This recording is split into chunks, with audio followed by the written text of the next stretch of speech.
This is a story of a second chance. Death came quietly, like a thief in the night. Chief Adewale Cole, a billionaire known for his empire in oil, real estate, and politics, lay helpless on his sick bed. All the wealth he had built, all the power he had wielded, could not save him from the grip of cancer. Machines beeped, doctors whispered, and family members prayed. But finally, his last breath escaped. His spirit slipped free. He expected darkness, but instead, he was dragged violently into another body, a young, tall, muscular man who had just been declared dead in the hospital morgue. Moments later, the corpse gasped loudly and sat up. Nurses screamed and bolted out of the room. Doctors stumbled in fear, and whispers of witchcraft filled the hospital halls. The man touched his chest and face, confused. His reflection in the metal tray was that of a stranger.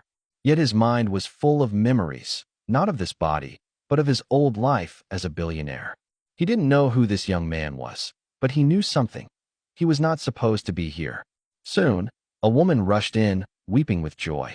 She embraced him tightly. "Michael, my husband. You came back to me." He froze. Husband? Her scent, her touch, her voice, he didn't know any of it.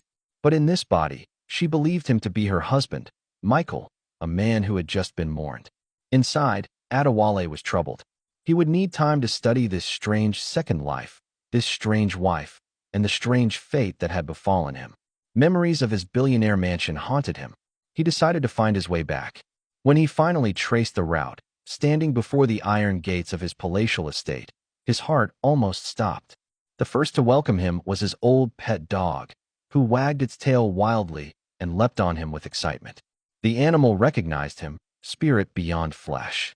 Tears rolled down his face. But things inside the mansion shocked him more. He discovered his properties were being misused.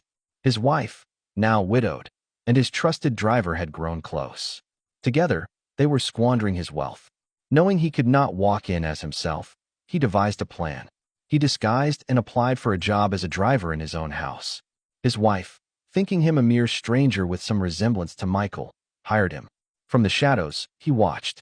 He studied how they wasted his empire, how they plotted to sell off his properties, how they mocked his memory. But one thing cut him deeply. He overheard them plotting to kill his only daughter because she opposed their wicked deeds and refused to betray her father's legacy.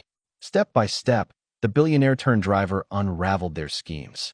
Secretly, he protected his daughter, ensuring each of their traps failed. He moved money quietly, contacted old allies, and started regaining control of his empire piece by piece. His wife and the driver grew frustrated, unaware that the very man they conspired against was the one undoing their plots. Finally, on the night they set a plan to poison his daughter, he stepped in and revealed himself. Shock filled the mansion. His wife screamed in horror. The driver collapsed to his knees, trembling. The daughter burst into tears of joy. With the truth exposed, the authorities came. His wife and the driver were punished for their crimes. For Adewale, it was more than justice. It was a second chance, not to live as a billionaire full of pride, but as a man who valued loyalty, truth, and family.